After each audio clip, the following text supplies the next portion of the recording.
Welcome back. Programme میں break سے پہلے ہم بات کر رہے تھے کہ کس طرح Australian concept and fertility medical centre ایک مشن کے تحت کام کر رہا ہے. نمبرز ہماری اسکرین پہ موجود ہیں, آپ رابطہ کر سکتے ہیں. فری کنسلٹیشن بھی ہے.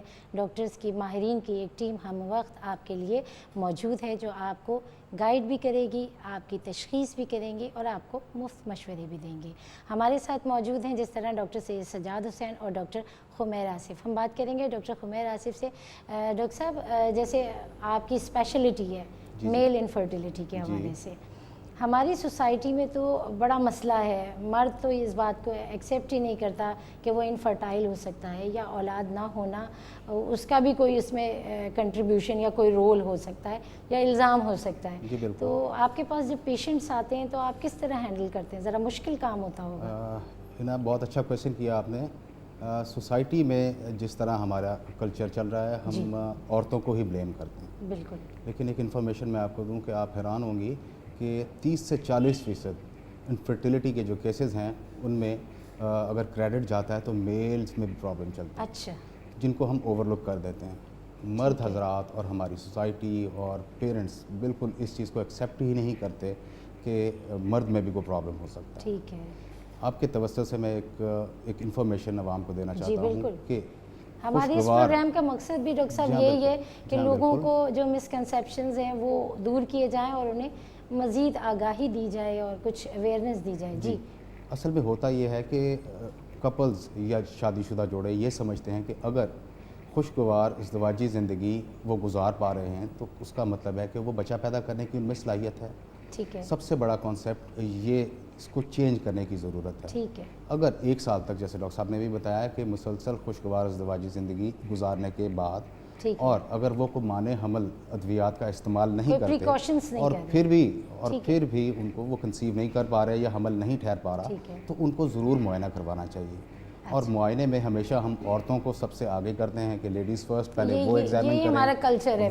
جی بالکل اسی طرح سے کہ وہ چیک کروائیں, ان کو دوش دیتے ہیں. تو ایسا ہرگز نہیں. ہمیں عورتوں کے ساتھ ساتھ مرد حضرات کا بھی معائنہ اور پراپر تشخیص کرنے کی بہت زیادہ ضرورت ہے. اور اس میں کوئی شرم کی بات نہیں ہے, کسی قسم کی کوئی شرم کی بات نہیں ہے. بظاہر بہت چھوٹے سے ایشوز, بہت چھوٹے سے مینیجیبل کنڈیشنز ایسی ہوتی ہیں کہ جن کی وجہ سے لوگ سال ہر سال اس اولاد کی نعمت سے محروم رہتے ہیں.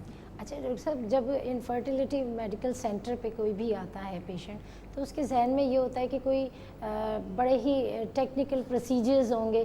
کیا ہر پیشنٹ کو پروسیجرز ہی چاہیے ہوتے ہیں یا بعض دفعہ کوئی معمولی سی گائیڈ لائن اور بہت معمولی سی کوئی ٹریٹمنٹ ایسا ہوتا ہے؟ جی میں عرض کرتا ہوں کہ شروع میں پہلے وقتوں میں لوگ صرف سمپل سیمن انالیسس یا مادہ تولید کا ایگزامینیشن کرواتے تھے روٹین کی لیبس میں سے, اور اسی پر وہ ریلائی کرتے تھے کہ یہ انویسٹیگیشنز ہماری ٹھیک ہیں. اگر ان میں کوئی پرابلم نکلتا تھا تو وہ اس کو چھپا لیتے ہیں مرد حضرات. پہلی نمبر 1 ایشوز یہ ہیں. لیکن اب جو لیٹسٹ ہمارا طریقہ علاج ہے اس میں کمپلیٹ معائنہ, جس کو ہم کہتے ہیں کہ history taking and clinical examination, کہ پراپر ان کا فزیکل معائنہ کیا جائے اور اس کے بعد لیبارٹری کی مدد سے مختلف ٹیسٹ ہیں. کچھ ایسے مراحل ہیں جن میں ہم جانچتے ہیں کہ مردانہ بانجھپن کی کیا وجوہات ہیں. ٹھیک ہے. اچھا, جو ٹیسٹ ہوتے ہیں ڈاکٹر خمیر, کیا یہ لیبارٹریز کوئی اسپیشلائز ہوتی ہیں یا آپ کے سینٹر میں وہ ساری فیسلٹیز موجود ہیں؟ لاہور کی اگر ہم بات کریں تو جی لاہور میں ڈیفینیٹلی بہت ساری لیبس ہیں, لیکن میرا مشورہ ہے کہ اسٹینڈرڈ لیب جس کے اندر IVF کی لیب آپ کے سینٹر میں موجود ہے. جی الحمدللہ ہمارا جو ادارہ ہے اور ہماری جو لیبس ہیں وہ اسٹینڈرڈ لیبس ہیں جن کے ریزلٹس بہت ریلائبل ہیں. تو میں ہمیشہ مشورہ دیتا ہوں کہ میرے جتنے بھی پیشنٹس آتے ہیں یا میل انفرٹائل پرسنز آتے ہیں تو میں ان کو پریفر کرتا ہوں کہ وہ ہماری لیب سے ہی ٹیسٹ کروائیں, تاکہ ان کا ٹریٹمنٹ چلنا ہوتا ہے تو میں ان کو ریزلٹس کو اپنی کنٹرول لیب کے ساتھ معائنہ اور موازنہ کرتا رہتا ہوں. تو وہ آسان ہو جاتا ہے, جی پیشنٹ کو بھی بالکل, کمپیئر کرنے میں آسانی رہتی ہے. ادروائز بہت سی غیر مستند لیبارٹریز جگہ پر اویلیبل ہیں جو پیشنٹس کو مس گائیڈ بھی کرتی ہیں اور ان کے پیسوں کا بھی ضیاع اور علاج بھی بر وقت نہیں ہوتا اور بہت سارے نفسیاتی اور جسمانی مسائل میں گھرے رہتے ہیں. اچھا, جیسے ڈاکٹر خمیر نے کہا ڈاکٹر سجاد کہ لیبس کا ایک بڑا رول ہوتا ہے تشخیص کے دوران, اور ڈاکٹر کے لیے بڑی اس میں معاونت ہوتی ہے کہ ٹیسٹ ہو جائیں اور صحیح ٹیسٹ ہوں. تو Australian concept and fertility medical centre نے اپنے اس اسٹینڈرڈ کو کس طرح مینٹین کیا ہوا ہے, آپ کیا بتائیں گے؟ جی, یہ جو Australian concept medical centre infertility centre, جی اس کا مطلب یہ ہے کہ بہترین ہر چیز ہونی چاہیے. ٹھیک ہے. ہر سیکشن کے اندر جو آدمی کام کر رہا ہے وہ اس کا ماہر ہو. ٹھیک ہے. تو لیبارٹری میں بھی اگر کوئی کام کر رہے ہیں تو اس کے فلی ٹرینڈ ہوں ٹھیک ہے. اور فلی ماہر ہوں. ٹھیک ہے. اور جو ایکوپمنٹ آپ یوز کر رہے ہیں بالکل. وہ انتہائی ماڈرن ہو ٹھیک ہے. اور ایکوریٹ رزلٹ دے. ٹھیک ہے. اور اس کی باقاعدہ مطلب ہے کہ ایس او پیز ہیں جس کے اوپر ہم نگاہ رکھتے ہیں. اچھا.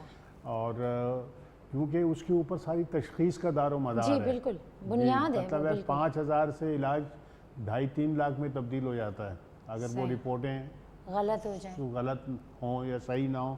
جی. اور وہ پھر وہ اسٹینڈرڈ رپورٹیں ہوتی ہیں جس سے ہم, جیسے خاص طور پر ڈاکٹر خمیر کا ایریا ہے, جی جی اب یہ میل سائٹ جی کو, بالکل. تو وہ مختلف اسٹیجز کے اوپر ریپیٹ کر کر کے رپورٹوں کو ایک موازنہ کیا جاتا ہے کہ علاج سے کیا فائدہ پہنچ رہا ہے.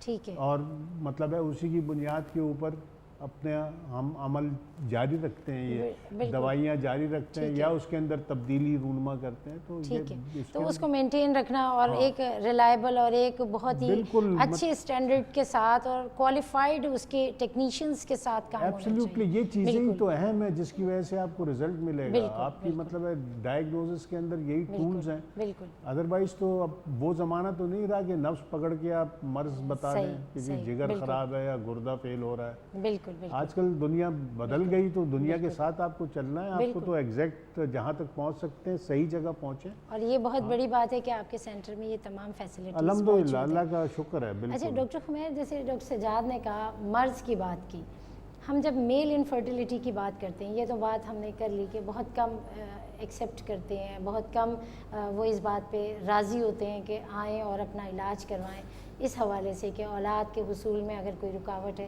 تو مرد بھی اس میں اتنا ہی ایکول پارٹنر ہے. یوزولی کیا بیماریاں جو عام طور پہ عمومی طور پہ نظر آتی ہیں جو مردوں میں اولاد نہ ہونے کا سبب ہوتی ہیں؟ جی, میں آپ کو عرض کرتا ہوں کہ سب سے پہلے جس طرح میں نے عرض کیا ہے کہ ان کی ہسٹری, کلینکل ایگزامینیشن اور لیبارٹری کے مستند ریزلٹس, ٹھیک ہے, ان کو مد نظر رکھتے ہوئے ہم اندازہ لگاتے ہیں کہ پیشنٹ کو کیا پرابلم ہے. اچھا, عام طور پہ کیا؟